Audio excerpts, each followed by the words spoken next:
Are you using Spaces to organize chats with coworkers? Do you find yourself searching down your sidebar to find that one space you need? Pin your most important spaces to the top in one easy step. I'm Laura Mae Martin, Google's productivity advisor, here to show you how to work your space in Google Workspace. Today, we'll show you how to pin spaces to the top in chat. Hover your cursor over the space that you'd like to pin. Click the three dots and click Pin.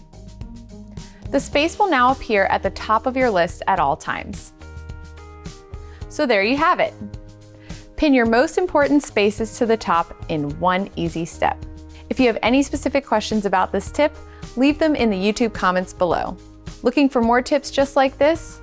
Follow Workspace on Twitter, Facebook, and LinkedIn.